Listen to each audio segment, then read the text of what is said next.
दोस्तों RRB NTPC CBT 1 exam 28 दिसंबर का समाप्त हो चुका है। फर्स्ट शिफ्ट और सेकंड शिफ्ट दोनों के ही मैक्सिमम रियल प्रश्न दोस्तों अभी आ चुके हैं। जनरल अवेयरनेस, मैथमेटिक्स और रीजनिंग के लगभग 80 प्रश्न है दोस्तों जो कि डिस्कस करने वाला हूं और सारे ही क्वेश्चन ऑथेंटिक हैं। यहाँ पे फ्रेंड्स आप लोग चाहो तो पीडीएफ भी डाउनलोड कर सकते हो। बहुत सारे कैंडिडेट पीडीएफ के लिए बोल रहे थे, तो पीडीएफ का लिंक आपको वीडियो के डिस्क्रिप्शन बॉक्स में भी मिल जाएगा। तो आइए फ्रेंड्स एक एक करके सारे क्वेश्चन को हम लोग डिस्कस कर लेते हैं। तो सबसे पहले हम लोग डिस्कस करते हैं फर्स्ट शिफ्ट के पेपर के बारे में। तो देखिए फ्रेंड्स, फर्स्ट शिफ्ट में एक प्रश्न पूछा गया था, राज तरंगिणी पुस्तक के लेखक कौन है, यानी who is the author of Raj Tarangini book. तो इसका करेक्ट आंसर हो जाएगा कल्हन। इसके बाद नेक्स्ट क्वेश्चन पूछा गया था सुकन्या समृद्धि योजना से रिलेटेड, और यहाँ पे ऑप्शन कुछ इस प्रकार से दिए गए थे कि कन्याओं को फ्री बाइसिकल देने के लिए, इसके बाद कन्याओं को पैसे देने के लिए, कन्याओं को फ्री किताबें देने के लिए, इस प्रकार के ऑप्शन दिए गए थे। तो किस लिए सुकन्या समृद्धि योजना चलाई गई है, तो यहाँ पे आपको करेक्ट आंसर सेलेक्ट करने थे। इसके बाद नेक्स्ट एक क्वेश्चन पूछा गया था फ्रेंड्स, सबरीमाला मंदिर कहाँ है, टेम्पल से रिलेटेड था। सबरीमाला टेम्पल कहाँ है, तो केरला में हो जाएगा। मैक्सिमम क्वेश्चन अभी फर्स्ट शिफ्ट और सेकंड शिफ्ट के आ चुके हैं और सारे क्वेश्चन दोस्तों यहाँ पे ऑथेंटिक है। देख लीजिए आप लोग। फोर्थ क्वेश्चन एक पूछा गया था, पर्यावरण अधिनियम कब आया था, तो 1986 में पास हुआ था पर्यावरण अधिनियम। इसके बाद देखिए मंगल मिशन से एक क्वेश्चन पूछा गया था कि कब लॉन्च हुआ था, इन विच ईयर एमओएम लॉन्च्ड, तो 2013 इसका करेक्ट आंसर हो जाएगा। नेक्स्ट एक सवाल आया था फ्रेंड्स फिजिक्स का, और सिंपल सा सवाल था, साउंड वेव यानी कि ध्वनि तरंग किसमें नहीं पास होती, किसमें नहीं, किससे नहीं गुजरती, तो इसका करेक्ट आंसर हो जाएगा वैक्यूम, यानी निर्वात से ध्वनि तरंग नहीं गुजरती। इसको कोई मीडियम चाहिए होता है, जैसे सॉलिड में सबसे ज्यादा गुजरती है और सबसे कम गैस में गुजरती है। इसके बाद 7th नंबर क्वेश्चन देखिए, भारत के सबसे युवा राष्ट्रपति, तो यंगेस्ट प्रेसिडेंट ऑफ इंडिया पूछा है, इसीलिए नीलम संजीव रेड्डी इसका करेक्ट आंसर हो जाएगा। फर्स्ट शिफ्ट की एनालिसिस में कई कैंडिडेट बोल रहे थे कि यहाँ पे राजीव गांधी होगा, लेकिन यहाँ पे फ्रेंड्स पीएम नहीं पूछा है, यंगेस्ट पीएम होता तो राजीव गांधी करेक्ट आंसर होता। प्रेसिडेंट यंगेस्ट पूछा है तो नीलम संजीव रेड्डी हो जाएगा करेक्ट आंसर। नेक्स्ट क्वेश्चन देखिए, लोकसभा में सीटों की अधिकतम संख्या पूछी थी। तो दोस्तों वैसे तो यहाँ पे 552 ही होता है, लेकिन कुछ कैंडिडेट के कहने हैं कि 104 अमेंडमेंट के थ्रू 2 एंग्लो इंडियन वाली सीट होती है, उसको हटा दिया गया है। अब करेंट अफेयर्स के व्यू से यहाँ पे क्वेश्चन पूछा होगा, तब तो 550 करेक्ट आंसर आपका हो जाएगा, जो कि 2 एंग्लो इंडियन को हटा दिया गया है तब। लेकिन दोस्तों पुराने वाले पेपर से ही आपके पूछे गए हैं, क्योंकि मैक्सिमम जो है स्टैटिक जीके से ही प्रश्न आ रहे हैं, तो उस हिसाब से पूछे होंगे, तो 552 ही इसका करेक्ट आंसर हो जाएगा। बाकी फ्रेंड्स आपको ऑप्शन पे जाने थे कि ऑप्शन पे 550 होते, 552 होते, तब कंफ्यूजन हो सकते थे। कैंडिडेट के कहने हैं, कुछ कैंडिडेट से मैंने बात की है तो बोले हैं कि 550 नहीं है, 552 था, तो यहाँ पे इस हिसाब से 552 करेक्ट आंसर हो सकता है। नेक्स्ट बात करें फ्रेंड्स, तो एक क्वेश्चन देखिए, 2020 का पर्यावरण यानी इन्वायरमेंट डे का थीम पूछ लिया गया था, पृथ्वी डे नहीं है, इन्वायरमेंट डे का थीम पूछा था। तो वैसे कुछ कुछ बुक में यहाँ पे थीम बायोडाइवर्सिटी भी लिखा है, और कई बुक में दोस्तों टाइम फॉर नेचर भी लिखा है, तो आप लोग करेक्ट कर लीजिएगा कि टाइम फॉर नेचर इसका करेक्ट आंसर होगा या फिर बायोडाइवर्सिटी होगा। नेक्स्ट देखिए फ्रेंड्स, यहाँ पे 10 नंबर क्वेश्चन, खालसा पंथ की शुरुआत किसने की थी, तो गुरु गोविंद सिंह ने की थी। देखिए कुछ क्वेश्चन के आंसर यहाँ पे गलत हो जाते हैं, तो उसको करेक्ट आप लोग कमेंट सेक्शन में कर दीजिएगा। नेक्स्ट देखिए फ्रेंड्स, एक क्वेश्चन पूछा गया था कि पृथ्वी पर एक वस्तु का द्रव्यमान यानी कि मास 60 केजी है, यानी अर्थ पे जो मास है वो 60 केजी है, तो मून पे इसका मास क्या होगा, तो मास तो इंडिपेंडेंट होता है, कोई चेंजिंग इसमें नहीं होगा, तो 60 केजी मून पे भी हो जाएगा। वही वेट पूछता तो वेट में 1/6 हो जाता मून पे।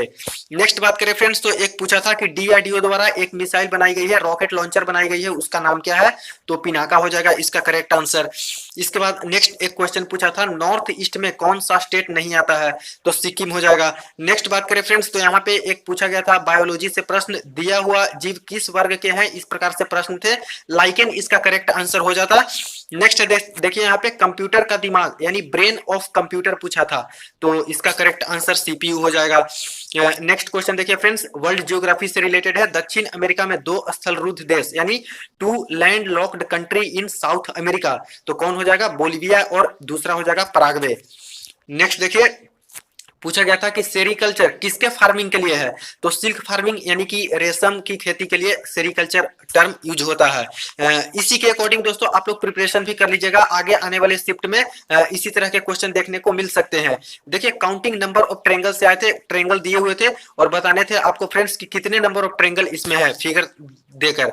इसके बाद नेक्स्ट बात करें तो पूछा था बैंक का मर्जिंग के बारे में, बैंक ऑफ बड़ौदा में किस किस बैंक का विलय हुआ है यानी कि मर्जर हुआ है, तो विजया बैंक और देना बैंक दोनों को मिला दिया गया है बैंक ऑफ बड़ौदा में। इसके बाद नेक्स्ट क्वेश्चन देखिए, एक पूछा था केमिस्ट्री का प्रश्न है, amount of substance measured in, यानी कि पदार्थ की मात्रा किसमें मापी जाती है, तो मोल में मापी जाती है। ये भी सिंपल सा प्रश्न है। नेक्स्ट पूछा गया था ज्ञानपीठ पुरस्कार 2019 के विनर कौन है, तो दोस्तों ये तो आपको पता होगा कि मलयालम के राइटर हैं जो कि अकितम अच्युतम नंबूदरी, इसका करेक्ट आंसर हो जाएगा। वही 2018 का पूछा होता तो अमिताभ घोष हो जाएंगे, जिनको इंग्लिश में मिला है। नेक्स्ट बात करें फ्रेंड्स, तो एक कंप्यूटर का प्रश्न था, बहुत अच्छा प्रश्न है, यूबुंटू क्या है, इस प्रकार के प्रश्न आए थे। तो दोस्तों ऐसे ऑप्शन में थे सॉफ्टवेयर है, वायरस है, हार्डवेयर है, तो करेक्ट आंसर हो जाएगा सॉफ्टवेयर है। और ये यूबुंटू है दोस्तों, वो एक ऑपरेटिंग सिस्टम है। तो ये देखिए एक अच्छा क्वेश्चन पूछा गया था।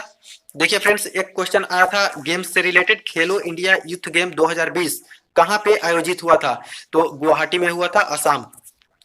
नेक्स्ट क्वेश्चन है वायरस से होने वाली बीमारी कौन सी है, और ऑप्शन में वहां पे दे दिया गया था, ऑप्शन शेयर नहीं किए गए हैं। तो डिजीज से भी प्रश्न आए हैं। एक प्रश्न आया था यूआरएल का फुल फॉर्म से, तो यूआरएल का फुल फॉर्म होता है यूनिफॉर्म रिसोर्स लोकेटर। इसके बाद नेक्स्ट एक प्रश्न आया था कुंडकुलम पावर स्टेशन कहाँ पे है, किस स्टेट में है, तो कुंडकुलम पावर स्टेशन कहाँ पे है, तमिलनाडु में है। नेक्स्ट एक क्वेश्चन आया था फ्रेंड्स, गोबी डेजर्ट कहाँ पे है, तो गोबी डेजर्ट का जो मैक्सिमम पार्ट है दोस्तों वो मंगोलिया में है, कुछ पार्ट यहाँ पे चाइना में भी आता है, तो गोबी डेजर्ट वाला आंसर मंगोलिया हो जाएगा। इसके बाद एक दर्रा से पूछा था दोस्तों, माउंटेन पास से एक प्रश्न आया था कि श्रीनगर और लेह को कौन सा दर्रा जोड़ता है, यानी कौन सा माउंटेन पास जोड़ता है, तो जोजिला दर्रा इसका करेक्ट आंसर हो जाएगा। नेक्स्ट क्वेश्चन एक पूछा था यूएनएससी यानी कि यूनाइटेड नेशन सिक्योरिटी काउंसिल का परमानेंट मेंबर्स इनमें से कौन नहीं है, ये सवाल थे कि इनमें से कौन नहीं है। तो परमानेंट मेंबर तो आपको पता ही होगा कि दोस्तों 5 परमानेंट मेंबर हैं। कौन कौन है, यूके है यानी कि ब्रिटेन हो गया, चाइना हो गया, रशिया हो गया, फ्रांस हो गया, यूएसए हो गया, ये 5 है जो कि परमानेंट है, और बाकी 10 है जो कि यहाँ पे नॉन परमानेंट, 2-2 साल के लिए सिलेक्शन उनका होता है, चयन होता है। तो पूछा था कि कौन नॉन परमानेंट है यानी कि परमानेंट नहीं है, उसमें से आपको करेक्ट आंसर लगा देने थे। नेक्स्ट एक क्वेश्चन पूछा था फर्स्ट शिफ्ट में, पानीपत का द्वितीय युद्ध यानी कि सेकेंड बैटल ऑफ पानीपत कब हुआ था, तो 50-56 में हुआ था फ्रेंड्स। और किसके किसके बीच में हुआ था, तो हेमू और अकबर के बीच में यहाँ पे युद्ध लड़ा गया था, पानीपत का सेकंड बैटल। तो ये प्रश्न आपके फर्स्ट शिफ्ट के पूछे गए थे। अब सेकंड शिफ्ट का क्वेश्चन आप लोग देख लीजिए, सेकंड शिफ्ट का मैक्सिमम ही क्वेश्चन आ चुका है, ज्यादातर कैंडिडेट ने इनको शेयर कर दिया है। देखिए फ्रेंड्स, सेकंड शिफ्ट में एक प्रश्न आया था ज्योग्राफी का, 49 पैरेलल लाइन किन देशों के बीच गुजरता है, तो देखिए इसका करेक्ट आंसर हो जाएगा यूएसए और कनाडा के बीच है 49 पैरेलल लाइन। तो इसी के रिगार्डिंग आप लोग पढ़ लीजिएगा फ्रेंड्स, हो सकता है कि आगे आने वाले शिफ्ट में 8 डिग्री चैनल के बारे में पूछ लिया जाए, 10 डिग्री चैनल के बारे में पूछ लिया जाए, 38 पैरेलल लाइन के बारे में पूछ लिया जाए कि किस देश से गुजरती है, किस देश से पास होती है। तो इस टाइप के प्रश्न आगे भी आ सकते हैं। नेक्स्ट एक क्वेश्चन देखिए पूछा है परिसंचरण में कौन सा अंग भाग लेता है, यानी कि जो ब्लड सर्कुलेशन सिस्टम है उसमें कौन सा अंग भाग लेता है, तो हार्ट दिया गया था, इसके बाद स्मॉल इंटेस्टाइन था, इसके बाद ब्रेन था, इस तरह से ऑप्शन थे। तो ब्लड सर्कुलेशन में कौन होगा वो आपको करेक्ट आंसर लगाने थे। एक क्वेश्चन पूछा गया था साहित्य अकादमी अवार्ड का मुख्यालय कहाँ है, साहित्य अकादमी का, तो दोस्तों ये न्यू दिल्ली इसका करेक्ट आंसर हो जाएगा। नेक्स्ट एक क्वेश्चन पूछा था first satellite launched by ISRO, ISRO के द्वारा पहला जो उपग्रह है कौन सा है जो कि लॉन्च किया गया था, इसका करेक्ट आंसर आप लोग कमेंट सेक्शन में जरूर बता दीजिएगा। नेक्स्ट देखिए मैथमेटिक्स का एक प्रश्न है, और वो भी दोस्तों बिल्कुल सिंपल सा अलजेब्रा का क्वेश्चन है, X square minus 2x plus 1 is equal to 0 दिया गया था, तब पूछा था एक्स क्यूब माइनस 1/x³ कितना होगा, फॉर्मूला बेसिस है। इसके बाद नेक्स्ट देखिए 6 नंबर क्वेश्चन, किसी संख्या को 40% बढ़ाई जाती है, यानी कोई गिवन नंबर है उसको 40% इंक्रीज कर दिया जाता है और फिर 40% उसमें डिक्रीज कर दिया जाता है यानी घटा दिया जाता है, तब नेट चेंज उसमें क्या होगा, कितना चेंजिंग होगा। इसके बाद देखिए एक एनएनपी का प्रश्न पूछा गया था फ्रेंड्स, नेट नेशनल प्रोडक्ट के बारे में। नेक्स्ट देखिए बैटल ऑफ प्लासी किसके बीच में हुआ, यानी किस किस के बीच में लड़ा गया, तो सिराजुद्दौला और रॉबर्ट क्लाइव के बीच में लड़ा गया था, जिसमें से सिराजुद्दौला की हार हुई थी। इसके बाद नेक्स्ट क्वेश्चन एक पूछा गया था फर्स्ट एटॉमिक पावर स्टेशन का नाम बताइए, तो first atomic power station Tarapur हो जाएगा। इसके बाद नेक्स्ट बात करें तो मोपला विद्रोह कब हुआ, यानी कि मोपला रिवेलियन का डेट पूछ लिया गया था। ऑप्शन में इस प्रकार से दिए गए थे 1921, 1922, तो यही करेक्ट आंसर हो जाएगा दोस्तों 1921 से लेकर 1922 तक चले थे मोपला विद्रोह। इसके बाद एक प्रश्न पूछा गया था इकोनॉमिक्स के नोबेल प्राइज से, और खास करके कम से कम 4 से 5 क्वेश्चन ही करंट अफेयर के पूछे जा रहे हैं। फर्स्ट शिफ्ट में भी वही 4 से 5 प्रश्न आए थे, सेकंड शिफ्ट में भी करंट अफेयर के 4 से 5 ही प्रश्न आए हैं। तो इकोनॉमिक्स का नोबेल प्राइज पूछा विनर तो पॉल मिलग्राम और रॉबर्ट विल्सन हो जाएंगे। बाकी के जो भी हैं पीस के कौन है, फिजिक्स के कौन है, केमिस्ट्री के कौन है, ये सारे आप लोग पढ़ लीजिएगा।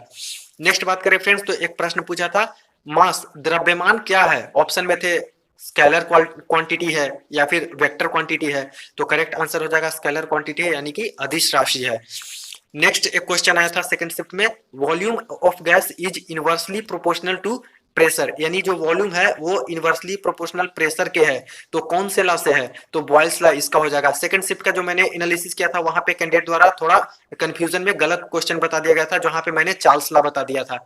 देखिए फ्रेंड्स, बॉयल्स लॉ से ही प्रश्न है कि जो वॉल्यूम है कांस्टेंट टेम्परेचर पे वो प्रेशर के इनवर्सली प्रोपोर्शनल रहता है।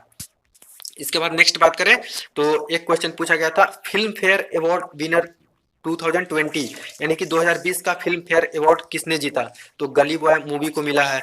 इसके बाद नेक्स्ट है 15 number question, fundamental duties, fundamental duties यानी कि जो मौलिक कर्तव्य होते हैं किस संविधान संशोधन में पारित किया गया था, यानी कि लाया गया था, तो 42nd यानी 42वां संविधान संशोधन में मौलिक कर्तव्य को जोड़ा गया था, जो कि टोटल 11 मौलिक कर्तव्य हैं। अगर बात करें हम लोग इसके अनुच्छेद के बारे में दोस्तों, तो 51A यानी कि 51 का में रखे गए हैं मौलिक कर्तव्य को। नेक्स्ट बात करें फ्रेंड्स, तो देखिए इकोनॉमिक्स का जो प्रश्न आया था कुछ इस प्रकार से प्रश्न है, करेक्ट प्रश्न है, एनएनपी इज इक्वल टू क्या होगा, तो देखिए एनएनपी जो होगा जीएनपी माइनस डिप्रेसिएशन, यानी जीएनपी एनएनपी मतलब net national product is equal to gross national product minus depreciation, यानी कि जो मूल्य ह्रास होता है वो माइनस कर देंगे तो एनएनपी निकल जाएगा। तो ये प्रश्न आपका आया था। नेक्स्ट देखिए एक प्रश्न भेजा गया है कैंडिडेट द्वारा, फर्टिलाइजर्स का कलर पूछ लिया गया था, बाकी इतना ही क्वेश्चन पूछा गया फ्रेंड्स, तो इसका आंसर उन्होंने पिंक बताया कि पिंक सही होगा। अब जिनको याद होगा क्वेश्चन अच्छे से, ये वाला क्वेश्चन जो सेकंड शिफ्ट देके आए हैं वो करेक्ट क्वेश्चन कमेंट सेक्शन में जरूर लिखिएगा। नेक्स्ट देखिए फ्रेंड्स, एक क्वेश्चन आया था फादर ऑफ टैक्सोनॉमी, बायोलॉजी का प्रश्न है कि किन्हें कहते हैं टैक्सोनॉमी का पिता, तो लिनियस को कहते हैं। नेक्स्ट देखिए जालियांवाला बाग से दो क्वेश्चन आ गए थे, और क्वेश्चन पूछा गया था कि जालियांवाला बाग मैसेकर जो है हत्याकांड वो कब हुआ था, तो 13 अप्रैल 1919 को हुआ था, डायरेक्ट डेट और ईयर भी पूछे थे। इसके बाद नेक्स्ट देखिए एक क्वेश्चन पूछा गया था कि विच viceroy during Jallianwala Bagh massacre, यानी जालियांवाला बाग हत्याकांड के समय कौन से वायसराय थे इंडिया में, तो देखिए सेकंड शिफ्ट का जो मैंने एनालिसिस की थी वहां पे बता दिया था आपको कि क्या जालियांवाला बाग का जो हत्याकांड हुआ था उसको उसका मतलब रिपोर्टिंग के लिए कौन सी कमेटी बनाई गई थी, तो वो तो करेक्ट हो जाएगा कि हंटर कमेटी। लेकिन दोस्तों क्वेश्चन पूछा गया था कि कौन से वायसराय थे जब जालियांवाला बाग हत्याकांड हुआ था, तो लॉर्ड चेम्सफोर्ड इसका करेक्ट आंसर हो जाएगा। नेक्स्ट देखिए फ्रेंड्स, एक क्वेश्चन पूछा था glowing surface of sun cold, यानी जो सूर्य जो चमकता है तो ग्लोइंग सरफेस जो बाहर का परत होता है, जो ग्लोइंग सरफेस है चमकदार, उसको क्या कहते हैं, उस पार्ट को क्या कहते हैं, तो फोटोस्फेयर बोलते हैं। नेक्स्ट देखिए जो 22 नंबर क्वेश्चन है फर्स्ट एस्टिमेटेड नेशनल इनकम, यानी कि पहला राष्ट्रीय आय की गणना किसने की थी, तो ये भी सिंपल सा प्रश्न है स्टैटिक जीके का, दादा भाई नौरोजी ने की थी। देखिए नेक्स्ट एक क्वेश्चन पूछा गया था बार्क का हेडक्वार्टर कहाँ पे है, तो भाभा एटॉमिक रिसर्च सेंटर है दोस्तों, इसका मुंबई में हो जाएगा ट्राम्बे में। नेक्स्ट एक क्वेश्चन पूछा था, इस प्रकार से क्वेश्चन थे एन दिए गए थे और पूछा था कि जो करेंसी है वो किस कंट्री की है, जापान, चाइना, साउथ कोरिया, इस तरह के ऑप्शन में थे, तो जापान हो जाएगा करेक्ट आंसर। तो कैपिटल करेंसी से भी प्रश्न आ रहे हैं। इसके बाद देखिए Grammy award given in which field, किस क्षेत्र में ग्रैमी अवार्ड दिया जाता है, तो संगीत यानी म्यूजिक के क्षेत्र में दिया जाता है। नेक्स्ट देखिए यहाँ पे दोस्तों संस्कृति से रिलेटेड एक प्रश्न आया है और वो भी वादक से रिलेटेड आया है, संतूर वादक, जो संतूर जो होते हैं वहां पे म्यूजिशियन, तो कौन है इसमें से, तो शिव कुमार शर्मा है जो कि संतूर वादक है, प्रसिद्ध संतूर वादक।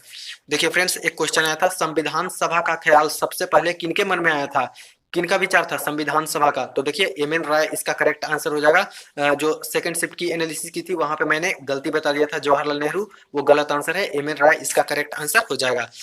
नेक्स्ट देखिए फ्रेंड्स एक क्वेश्चन था लाइफ एग्जिस्ट फ्रॉम वेयर, तो बायोस्फीयर इसका करेक्ट आंसर है। और खास करके जो आपका इन्वायरमेंट से रिलेटेड क्वेश्चन है, कम से कम 2 क्वेश्चन इन्वायरमेंट से रिलेटेड दोनों ही शिफ्ट में पूछे गए हैं। आगे आने वाले शिफ्ट में भी इन्वायरमेंट से रिलेटेड क्वेश्चन आएंगे ही आएंगे। कंप्यूटर से भी लगभग 2 क्वेश्चन पूछा जा रहा है। देखिए एक क्वेश्चन था टेहरी डैम से रिलेटेड, टेहरी डैम किस राज्य में स्थित है? तो उत्तराखंड में है दोस्तों, हाइड्रो पावर प्लांट है टेहरी डैम। इसके बाद नेक्स्ट बात करें तो एक क्वेश्चन था यूएनएससी का हेडक्वार्टर कहाँ पे है? करेक्ट आंसर हो जाएगा न्यूयॉर्क में है यूएनएससी का हेडक्वार्टर। इसके बाद देखिए एनआईयू का फुल फॉर्म पूछा है, जो कि कंप्यूटर से रिलेटेड प्रश्न है, सेकंड शिफ्ट का है, नेटवर्क इंटरफेस यूनिट इसका करेक्ट आंसर हो जाएगा। देखिए एक फिजिक्स का प्रश्न पूछा था थ्योरी ऑफ रिलेटिविटी, जो सापेक्षता का सिद्धांत है, किसने दिया था? तो अल्बर्ट आइंस्टाइन ने दिया था। देखिए सेकंड शिफ्ट में बहुत सारे प्रश्न आए हैं फ्रेंड्स, और सारे ही क्वेश्चन 100% रियल है, जो कि कैंडिडेट द्वारा शेयर किए गए हैं। बिल्कुल ही सही सही प्रश्न है, यही सारे प्रश्न पूछे गए थे। देखिए 33 जो क्वेश्चन है, which smallest perfect square divisible by 12, 15, 18, यानी कौन सा स्मॉलेस्ट परफेक्ट स्क्वायर है जो कि 12 से 15 से 18 से डिवाइड हो जाता है?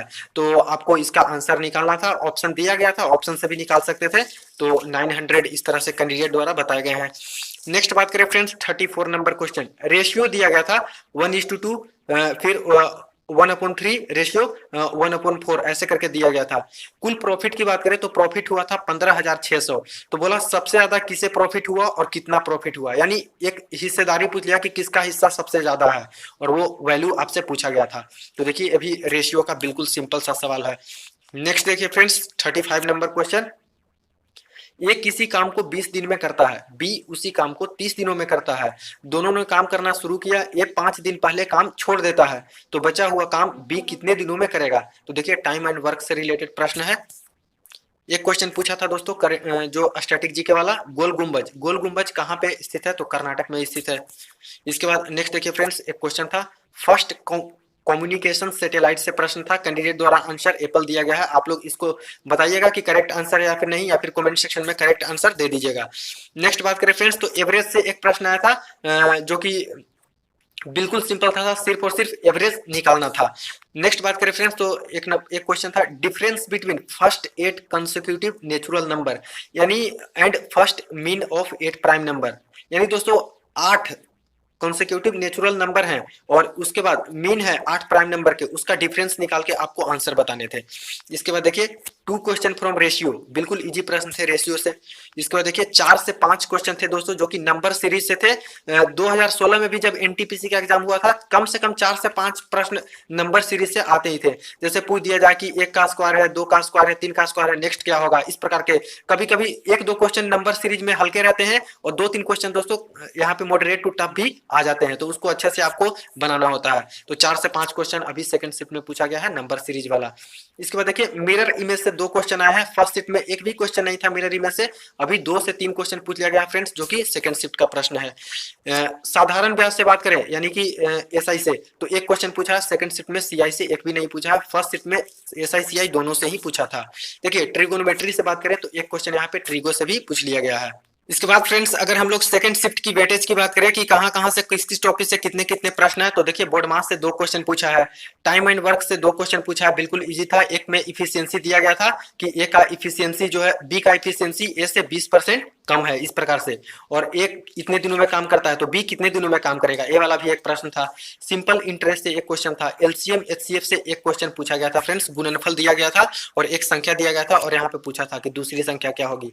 ज्योमेट्री से एक क्वेश्चन थे, मॉडरेट टू हार्ड यहाँ पे क्वेश्चन कैंडिडेट द्वारा बोले गए हैं। मेंसुरेशन से भी एक क्वेश्चन आए हैं, जबकि फर्स्ट शिफ्ट में मेंसुरेशन से 3 क्वेश्चन आ गए थे। पार्टनरशिप के 2 क्वेश्चन आए हैं, ट्रिगो का मैंने बता दिया कि एक क्वेश्चन आया है, अलजेब्रा का भी 2 क्वेश्चन आया था, एक मैंने डिस्कस कर दिया है। एक इस प्रकार से था cos theta is equal to sine theta, तो किसके वैल्यू के लिए कॉस थीटा जो है साइन थीटा के बराबर है। रीजनिंग से वही बात है फ्रेंड्स, जो सीरीज वाली है, कम से कम 2 क्वेश्चन यहाँ पे आए हैं सीरीज से रीजनिंग में भी, और पजल से 2 क्वेश्चन है जो कि टफ थे। इसके बाद मिरर इमेज से 2 क्वेश्चन है, डायरेक्शन से 2 क्वेश्चन है, एक बिल्कुल टफ था यहाँ पे डायरेक्शन वाला क्वेश्चन। इसके बाद वेन डायग्राम से भी 2 क्वेश्चन यहाँ पे पूछा गया है।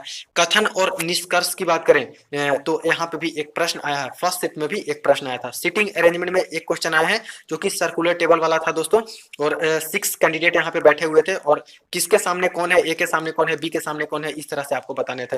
डेटा इंटरप्रिटेशन की बात करें तो 2 क्वेश्चन डीआई से भी आए थे जो कि मॉडरेट लेवल के थे। तो ये था दोस्तों आज का यानी कि 28 दिसंबर का फर्स्ट शिफ्ट और सेकंड शिफ्ट का पेपर एनालिसिस, और मैक्सिमम क्वेश्चन मैंने यहाँ पे डिस्कस कर दिया है। खास करके जनरल अवेयरनेस का क्वेश्चन मैंने आपको बता दिया है, उससे लेवल आपको पता चल गया होगा।